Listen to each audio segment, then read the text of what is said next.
Hello there. This is a follow-up video from the last one on the CubePython tutorials where we had covered slotted schedules for servers. And this is an addendum to that where we talk about adding offsets. So similar to how server schedules had offsets, slots or slotted service schedules can also have offsets.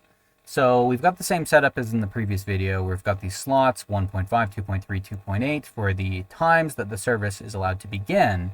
And then we have these slot sizes of how many are allowed to begin at those time points. The offset is basically a translation of adding 10 to these at the beginning, but it'll cycle through and follow the offsets with these slots after that. So the offset doesn't get like reapplied. Let me show you what I mean. Let's terminal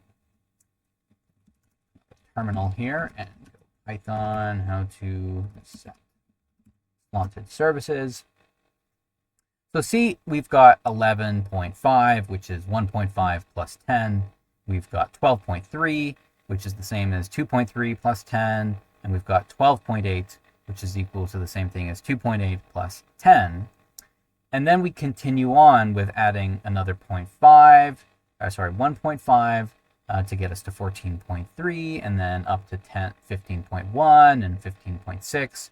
Never mind these extra decimals. This is just a floating point error.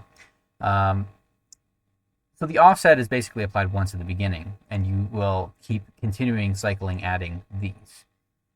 So hopefully that's useful for saying like, well, what if I want to have these slots, but I don't want them to start exactly on the schedule of time 0, that you can change it with an offset.